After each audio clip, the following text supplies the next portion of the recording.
Bienvenidos de nuevo a esta sección del ABC del Servidor Público de la SAP. El día de hoy vamos a hablar de un tema bastante interesante. Vamos a hablar de la participación ciudadana como medio enriquecedor para el seguimiento y evaluación de las políticas públicas.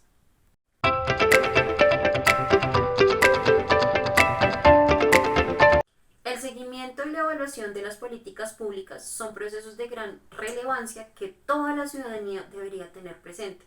¿Por qué? Porque es que son a partir de estas que se implementan estrategias para poder obtener un mayor bienestar social. En este boletín les vamos a traer una invitada que nos va a compartir su visión desde su quehacer como directora de Desarrollo Territorial de la Secretaría de Planeación de la Gobernación de Cundinamarca. Y a partir de allí compartiremos unas reflexiones para ustedes. Mi nombre es Geraldine Ramírez y el día de hoy los acompaño en esta entrevista.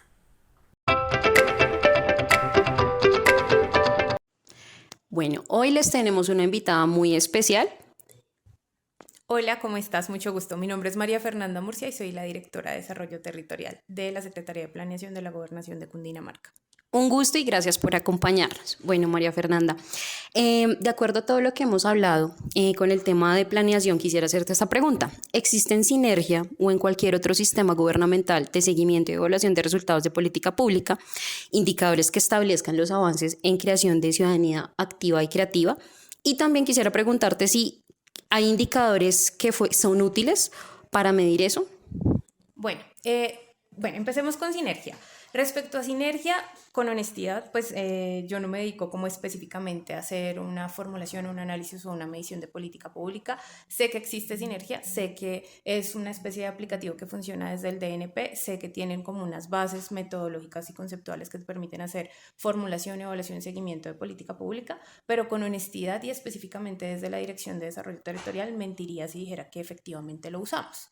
En el marco de la evaluación de política pública y de pronto asociado al tema de participación ciudadana específicamente, yo diría que más allá de la herramienta que representa Sinergia dentro del departamento y en nivel general en cualquier entidad territorial, lo que existen son políticas públicas orientadas de cierta forma a unos temas muy específicos dentro del desarrollo territorial. Entonces, por ejemplo, está la política pública de vejez, o está la política pública de salud mental, o está la política pública de trabajo decente, y un poco bajo esa lógica, también como se formulan desde el nivel nacional, pues están un poco aterrizadas a las diferentes escalas territoriales. Entonces, en ese sentido, yo diría, por lo menos desde mi conocimiento y tal vez desde el hacer, desde la Dirección de Desarrollo Territorial, que no usamos mucho Sinergia para esta evaluación de política pública. De pronto, si lo conversáramos, no sé, con la Dirección de Estudios Económicos y Política Pública, ellos podrían darte una percepción diferente respecto al aplicativo o respecto a Sinergia. En mi caso, yo diría que hay diferentes formas de evaluar política y específicamente cuando hablamos de temas de participación, pues hay una política específica de participación ciudadana que nos permite la formulación de indicadores, la evaluación, el seguimiento y obviamente también como un poco esta articulación entre lo que se formula desde el departamento y la forma como se empieza a involucrar a la ciudadanía para tener como este ejercicio de ciudadanía activa. No solamente bajo la evaluación de política, o sea, no solamente en términos de una política formulada en este sentido, sino como en diferentes instancias dentro de la toma de decisiones y un poco el quehacer de las entidades gubernamentales. Entonces, por ejemplo, y ahí sí lo digo como con conocimiento de causa, específicamente en términos de desarrollo territorial y específicamente desde esta dirección, hay una constante articulación con el Consejo Territorial de Planeación y eso forma parte de una instancia de participación. Desde luego no tiene una lógica de medición o de seguimiento como una política pública porque pues no se formulan los indicadores, no se hace un seguimiento bajo ese sentido, pero sí es un proceso de involucrar a la sociedad civil en el ejercicio de la toma de decisiones, en la formulación, por ejemplo, del plan de desarrollo, posteriormente en el seguimiento y la evaluación del plan de desarrollo, y pienso que eso también es una forma de política, o sea, si hablamos de política pública, no necesariamente hablamos de políticas públicas formuladas bajo el, digamos, nominalmente como una política pública, sino también podemos hablar de diferentes planes y programas de pronto que se formulan desde las entidades gubernamentales que terminan siendo una política pública. Entonces, un poco yo lo plantearía como en ese sentido. Ok, gracias. Entonces, de acuerdo al orden de lo que nos acabas de comentar, para ti, desde tu experiencia, desde todo este oficio, ¿consideras que se debe tener en cuenta más el tema de la ciudadanía activa y creativa en este contexto o puede haber unas excepciones?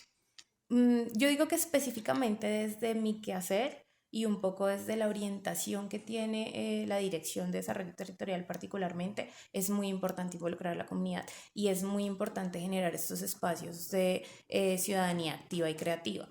¿Por qué es importante? Porque no solamente están involucrados, digamos, bajo un mero requisito normativo en donde, claro, la ley 152 te dice específicamente que debes involucrar al Consejo Territorial de Planeación tanto en el ejercicio de la formulación del plan como en el ejercicio de la evaluación y el seguimiento, sino también bajo una política de generar unos desarrollos territoriales en donde efectivamente los diferentes actores del territorio, los diferentes sectores del territorio estén involucrados. Entonces el ejercicio de participación y este involucramiento, si me permiten decirlo de esa manera, es un poco orientado a que efectivamente la toma de decisiones tenga en cuenta lo que el análisis que puede hacer la comunidad, por ejemplo, o el análisis que pueden hacer los actores territoriales.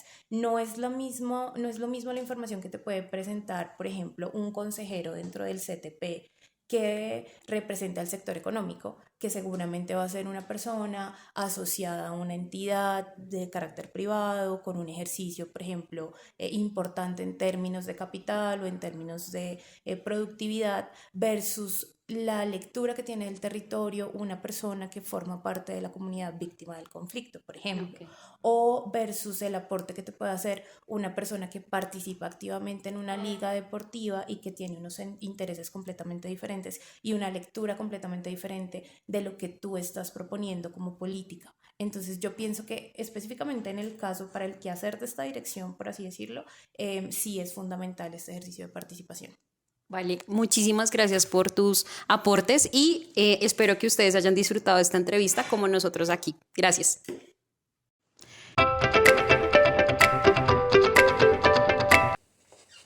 Muchas gracias, Geraldine, María Fernanda, por su entrevista. Realmente, en nuestra sección del ABC de lo público nos gustaría terminar sin antes dejarles tal vez una reflexión a ustedes, o, ¿por qué no?, unas conclusiones de esto, que tal vez nos ayudan a ver desde esta perspectiva el ámbito de la participación ciudadana. Una de ellas, inicialmente, es cómo vemos en las organizaciones, en las entidades, pues que existen diferentes contextos, ¿sí? De cómo se evalúa y se le hace seguimiento a una política pública. Obviamente llevado de la mano de la participación del ciudadano. Cada entidad es un mundo diferente, a pesar de que estén bajo una misma estructura gubernamental, cada entidad tiene su forma de hacer las cosas. Tiene una forma tanto pragmática como simbólica de hacer las cosas. Entonces, una de las primeras dificultades, o tal vez no dificultades, pero sí puntos a mejorar, es el hecho de que no estamos reconociendo de que no solo hay una forma de evaluar los procesos de participación en las políticas públicas, sino que también hay una diversidad amplia donde tenemos que enfocarnos también en cómo vemos el proceso. Eso en primera instancia. En segunda instancia, yo creería lo siguiente. Pues bien, en segunda instancia, evidenciamos que la participación ciudadana se rige de una u otra forma bajo la norma. Y eso está bien, en principio. Pero vemos a veces cómo la norma no se contextualiza con los contextos de las diferentes participaciones ciudadanas, tanto culturalmente como en su contexto de realidad. Entonces, para nosotros también es algo muy importante, no solo aferrarnos al hecho de cómo se evalúa la participación a partir de la norma, sino cómo hacemos que la norma sea un poco más flexible y de una u otra forma nos ayude a crear mayor participación, se adapte a la población, que en últimas es nuestro indicador fundamental, que sería muy bueno, de igual forma, se cree ese indicador de participación en cuanto a las herramientas tecnológicas y a las herramientas que hay de participación actuales. ¿Qué tanto la gente sabe usar esas herramientas y qué tanto las usa? ¿Qué tan prácticas y qué tan viables son? Por ende, en segunda instancia, evidentemente necesitamos fortalecer el tema de la participación en los indicadores, pero no como un indicador común, sino como un indicador específico de uso, que podamos decir si se usa, no se usa y cómo lo podemos mejorar. Y por último, en tercera instancia, pues bien, en tercero es importante aclarar algo fundamental. ¿Cómo incentivo yo la participación? ¿Cómo hago para que las personas se vean interesadas en participar? Porque al fin y al cabo el ejercicio es sumamente importante y dirigido a ellos. En las políticas públicas y en los indicadores es algo que es fundamental. Tal vez una de esas formas de incentivar es pasar el lenguaje de este complejo sistema administrativo o de normas, si lo quieren ver así, y llevarlo tal vez al plato que que se sirve en la mesa. ¿A qué me refiero? Pues hay que de una u otra forma contextualizar a las personas, pero contextualizarlas bien, con métodos que las personas entiendan para ellos poder así mismo participar. Pero ¿cómo le digo yo a una persona que participe si de por sí el contexto es bien complejo? Entonces, esa tercera y última reflexión es, ¿cómo hacemos para que estos indicadores nos colaboren también a motivar a las personas, a generar una cultura de la participación a partir del interés general? Por ende, estos indicadores son fundamentales, que sean tal vez diseñados con el objetivo, ¿cierto?, de poder ayudar más que enredar. Porque hoy en día hay sistemas que son un poco más engorrosos, pero si llevamos estos sistemas al plato, a la mesa de la población, del ciudadano, tal vez sea mejor para ellos el poder digerirlos de una mejor forma, que lo entiendan, que logren aterrizar las ideas y sobre todo que logren aterrizar sus deseos de participación, su voluntad, que en fin último es el fin primordial de una política pública, ¿no? El atender esas necesidades de la población. Por eso son estas tres importantes, creo que, reflexiones que les dejamos a ustedes, compañeros. Entonces, pues nada, por el momento esto fue todo por la sección del ABC de lo público. Muy, muy, muy feliz de tenerlos ahí como escuchas. Así que nos vemos en una próxima ocasión. Gracias.